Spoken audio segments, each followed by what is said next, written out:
Cambiamos de tema. Rápidamente nos vamos a los Estados Unidos a propósito de este derrumbe del edificio allí en Miami, a propósito de la cantidad de fallecidos ya confirmados y de desaparecidos. Allí está Adrián Sack. Adrián, ¿cómo te va? Buenas tardes. ¿Qué tal? Buenas tardes. Aquí seguimos con malas noticias. En el rescate todavía no se sabe, no hay realmente mucha información, por no decir que no hay prácticamente nada. Hasta incluso la alcaldesa de Miami ha dado hoy una conferencia de prensa en la que insiste en que el número de muertos hasta ahora que pudieron ser identificados son 4, ¿no? Y 159 desaparecidos que se teme que estén bajo los escombros. La alcaldesa y las autoridades en general explicaron hoy que las tareas de rescate se están viendo muy dificultadas por sucesivos incendios, sobre todo uno grande que se inició anoche y que viene desde el fondo de los escombros y con un origen realmente muy difícil de precisar. No se sabía si era un incendio de gas, si era un incendio eléctrico, pero les costaba realmente mucho apagarlo. Estuvieron utilizando espuma, agua, todos los sistemas disponibles para poder aplacarlo y no podían aplacarlo. Bueno, anoche me tocó cubrir en vivo ese momento en el que realmente el aire estaba lleno de una neblina espesa formada justamente por los restos que se desprendían de estos escombros y que era realmente un humo tóxico, ¿no? Que te hacía sentir un ardor en las mucosas, en la nariz y en la lengua. Y se hacía realmente muy difícil respirar, a punto tal que los bomberos a los que viven cerca de la zona les pidieron que cerraran las ventanas y que regularan los sistemas de aire acondicionado a reciclaje interno de aire porque el aire podría ser tóxico. Pero bueno, justamente explican a partir de este incendio las dificultades y las demoras que han tenido para seguir buscando eventualmente sobrevivientes y los cuerpos de los que están ahí, debajo de los escombros. Sí, 159 es la cifra que calcula aproximadamente de desaparecidos, ¿o puede ser más? Puede ser más. Esto hoy lo ha reiterado la alcaldesa de Miami, de Miami-Dade. Desgraciadamente dicen que este número se puede ampliar en tanto y en cuanto chequeen exhaustivamente que no pueden tomar contacto con estas personas que se cree o que vivían, las que vivían ya se supone, las que residían en ese edificio, ya se supone que están todas contadas y chequeadas, pero sí posibles visitantes o inquilinos sin declarar, que esto puede pasar a veces en residencias de vacaciones como era esta, ¿no? Como era este edificio de Champlain Towers al sur.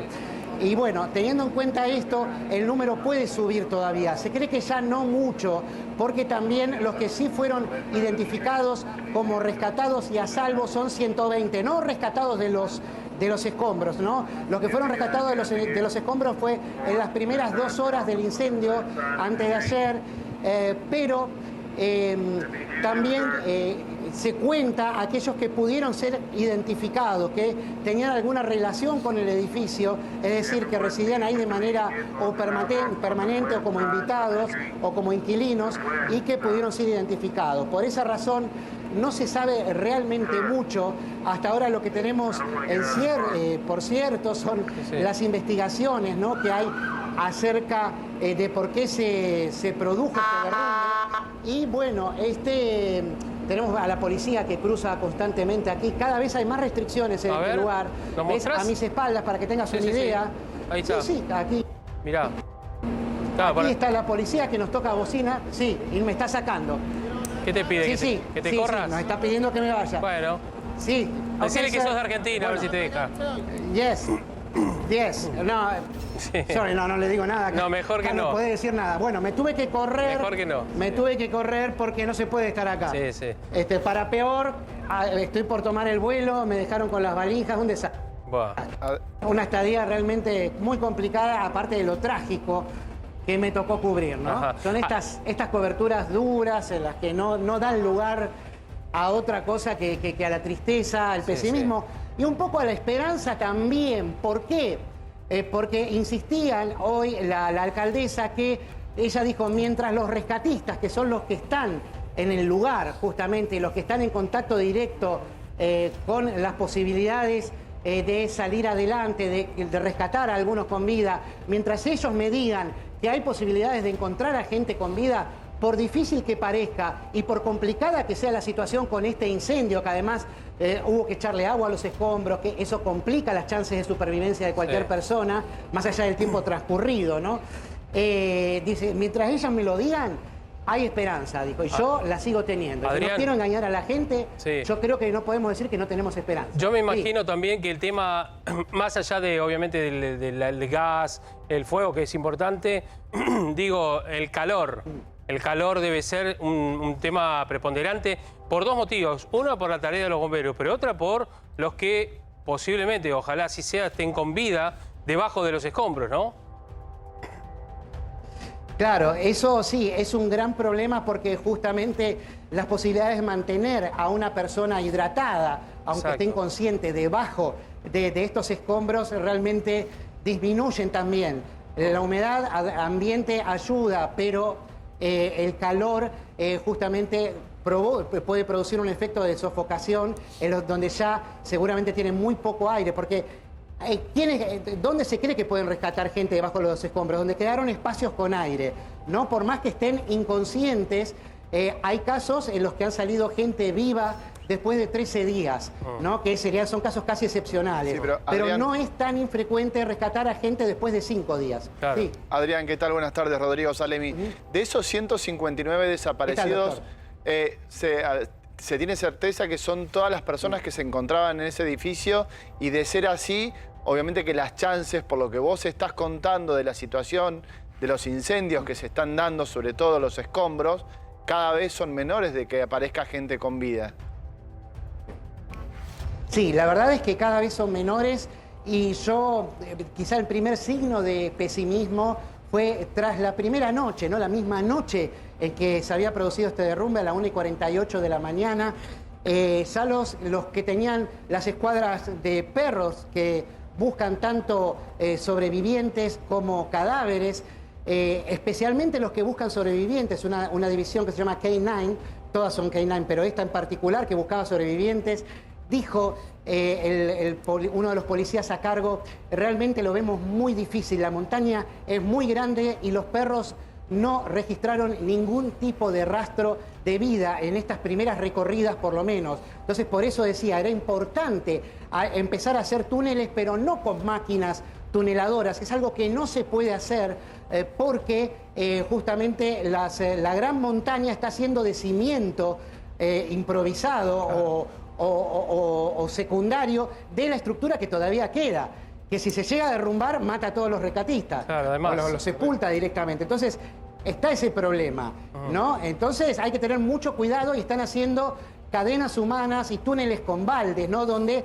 a través del sistema de tecnología sonar, a través del sistema ultrasónico y con unos aparatitos que son para detectar dióxido de carbono de la respiración de la gente que está inconsciente justamente, donde creyeron encontrar rastros, empezaron a hacer túneles manualmente, ¿no? Mirá, para poder dar con alguna de estas. Hasta ahora no hay noticias de que hayan dado con nadie. ¿Sabés que estuve hablando con rescatistas, que no son muchos en la Argentina, expertos en estructuras que han caído, ¿no?